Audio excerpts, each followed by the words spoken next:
also You're absolutely right, Group Captain Narang here, and we have seen not long ago Houthis from Yemen using swarm drone technology to attack the Aramco refinery in Saudi Arabia, and thereafter, the swarm drone technology was used in this Ukrainian attack against Russia, and this is an evolving dimension of this drone warfare. You rightly pointed it out that we need to have that anti-swarm drone technology, the evolution of it, and a robust anti-drone mechanism, anti-drone, maybe a missile defense kind of structure.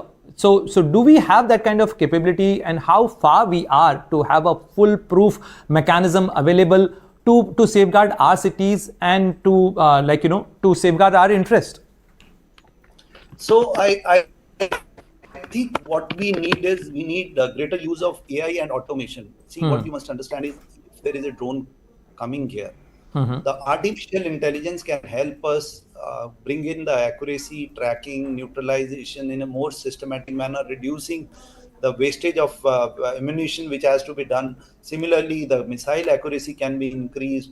Automation. Now, remember, sometimes you don't have a time to really individually target. In the past, you had to really move gun with the hand. Now you don't have to move gun with the hand. You use the digital, aiming devices and just give an order. I think that kind of automation has to be increased.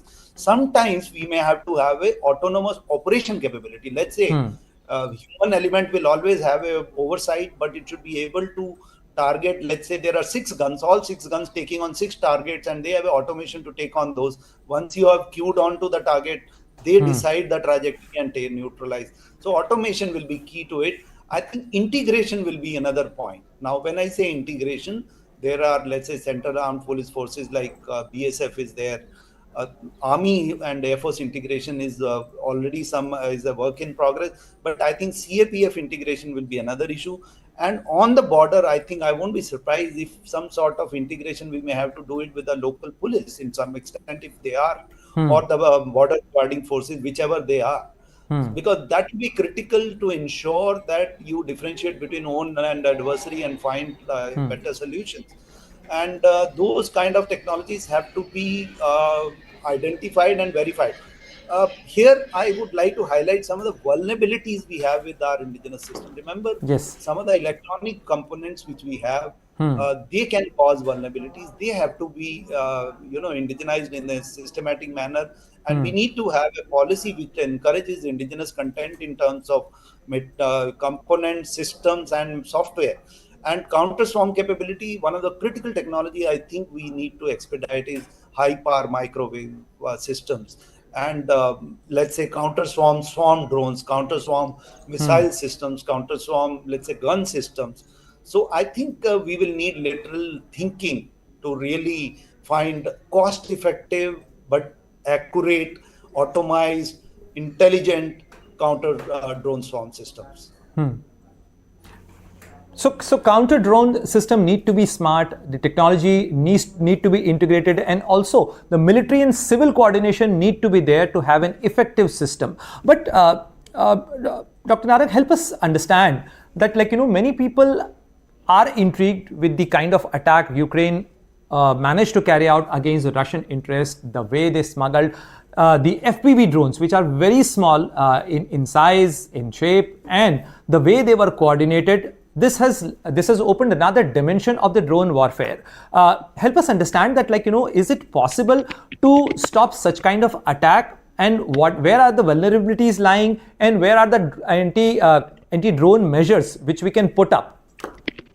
See, FPV drones are a new challenge. I think this we will have to remember. What does FPV and drone is? A first-person view drone. Yes. First-person view drone where pilot can physically see how it's flying, and it cannot be neutralized. Let's say if it uses, nowadays they are using some of the cables, to fly those drones so that they cannot be detected. Now that makes the job of air defense people difficult.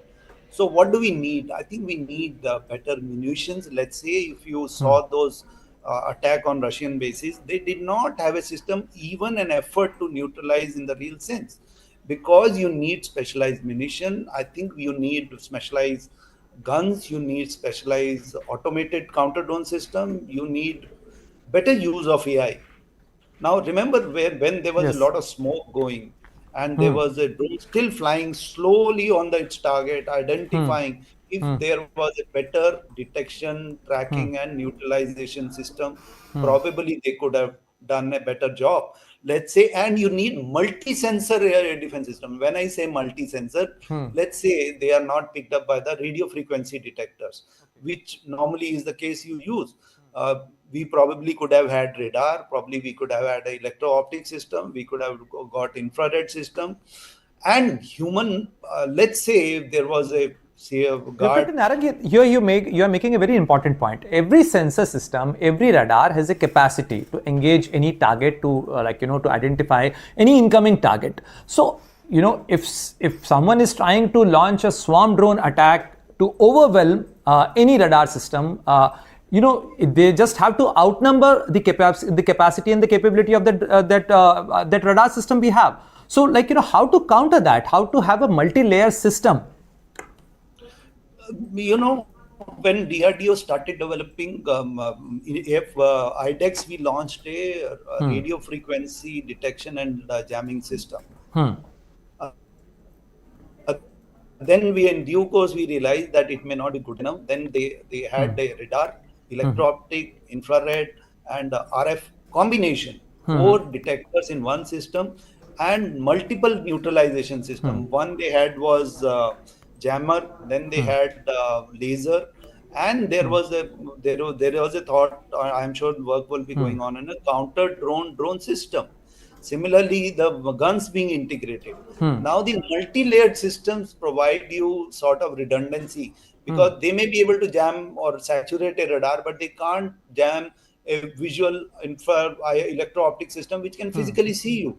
Similarly, human eye is there, but is the human equipped with the appropriate weapon and it has got To a neutralize that appropriate drone. not only drone, it should be able to have a good munition because Yes. normal current existing munition may not be able to bring down a drone. So I think that work is required. As you brought out earlier, what we need to work on. I think we need to work on better munition. We need to bring on newer systems which may be required. We need to go for a multi-sensor, multi-shooter system. We need to go for automation. All these dovetail together, and then we have to do the training.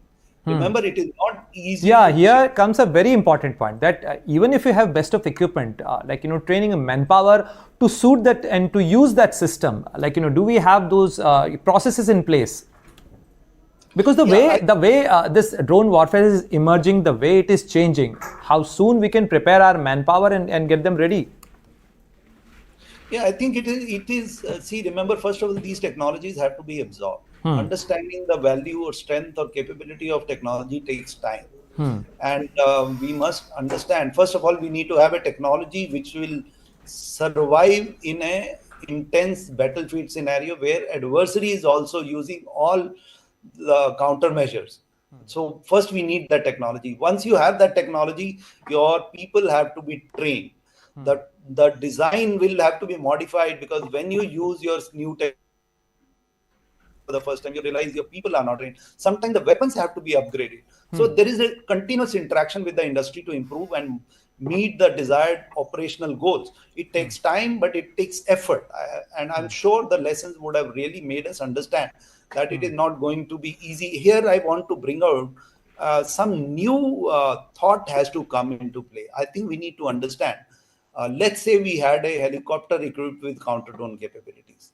Are we thinking on that? So I think we need to think little laterally. We have our indigenous, let's say, light combat helicopter. Can we equip our light combat helicopter with the counter drone detectors, jammers, hard kill system, whatever we need? And for that, our designers have to modify these systems for airborne carriage. They have to miniaturize. They have to improve the accuracy. They have to cater to the vibration. They have to cater to the travel during the air, and they have to put greater use of AI. I think we have to go think out of the way and be better prepared. Use all potential, ground-based, air-based, whatever is required. We should be able to really come up with the solution which are required for the future.